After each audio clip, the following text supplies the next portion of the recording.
Shri Venkateswara gold తాకట్టులో ఉన్న మీ బంగారాన్ని విడిపించి కొనబడును. పెడుతున్నారు వాళ్ళకి అన్ని రాసి పెట్టుకోండి. వాళ్ళు దేశం వదిలేసిపోయినా అధికారంలో ఉన్నా లేకున్నా వాళ్ళకి మనం ఏందో పిలిచి మరి చూపెడదాం, వాళ్ళకు మామూలుగా ఉండదని చెప్పేసి దీని మీద మీ అభిప్రాయం ఏంటి?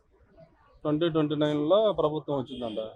సరే, ఇప్పుడు ఒకరు మామూలుగా ఉండింది కాదు, ఎవరైనా కానీ ప్రభుత్వం రాదని లేకపోయా. మొన్న కూడా 170 వస్తుందని చెప్పారు 2024లో. ఎన్ని వచ్చినాయో ప్రజలు చూశారు.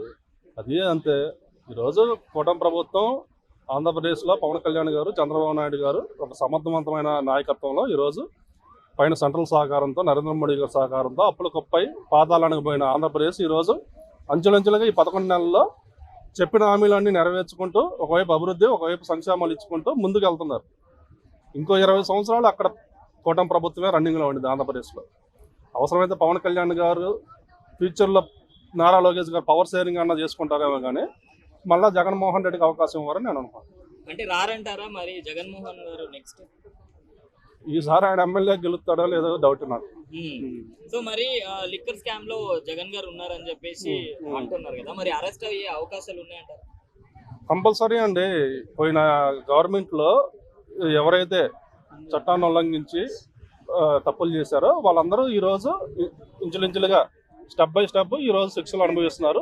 ఎగ్జాంపుల్ చూస్తుంటారు వల్లభనేని వంశీ, అలాగే ఎవరెవరైతే తప్పులు చేసి అసెంబ్లీలో ఇష్టానుసారంగా మాట్లాడారో వాళ్ళందరూ ఈరోజు ఎవరైనా కానీ శిక్ష కంపల్సరీ. జగన్మోహన్ రెడ్డి గారు కూడా ఈ వీటిల్లో అరెస్ట్ అయి ఉంటే చట్టం తన పని తాను చేసుకుని పోయి. మరి అధికారంలో లేనప్పుడే ఇలా బెదిరిస్తున్నారు కదా, మరి జగన్ గారు అధికారంలోకి వస్తే ఎలా ఉంటుంది? పోయిన 5 సంవత్సరాలు చూశారు కదండి, చూసి మళ్ళా ప్రజలు మళ్ళీ అవకాశం ఇస్తారా? ఈరోజు వచ్చే కంపెనీలు కూడా పవన్ కళ్యాణ్ గారు, చంద్రబాబు నాయుడు గారు మీద నమ్మకంతో ఈరోజు చాలా కంపెనీలు వస్తున్నాయి ఈరోజు ఆంధ్రప్రదేశ్. మళ్ళా జగన్మోహన్ రెడ్డి వస్తే ఇంక వచ్చే కంపెనీలు కూడా రావు. మరి కేజీ బంగారం BMW కార్ల వర్ణిస్తా అంటే ఏది మళ్ళీ ఇస్తా అంటే కేజీ బంగారం సరి ఇవ్వమనండి. ఏదో కేజీ బంగారం కేజీ బంగారం ఇచ్చినా ఏమి ఇచ్చినా కానీ ఈరోజు మొన్న కూడా మ్యాక్సిమం మన కూటమి ప్రభుత్వానికి ఆంధ్రప్రదేశ్లో వేసింది మొత్తం ఎంప్లాయీస్ అంటే చదువుకున్న వాళ్ళు, గవర్నమెంట్ ఉద్యోగస్తులే మన తిరగబడి వేసారు.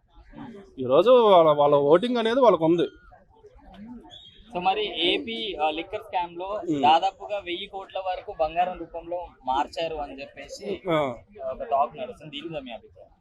ఆ బంగారం మొత్తం ఏడబెట్టారు నాకు అర్థం. KGF ఏమైనా పెట్టారేమో, అది వెలక తీసి త్వరగా అది ప్రభుత్వ మొదల్లో ప్రభుత్వానికి డబ్బులు లేవు. ఈరోజు చాలా క్లిష్ట పరిస్థితిలో ఉంది ఆంధ్రప్రదేశ్. ఆ బంగారాన్ని ఏడన్నా ఉంటే పట్టుకొని అది ఆంధ్రప్రదేశ్ అభివృద్ధికి ఉపయోగించాలని నేను కోరుతున్నాను.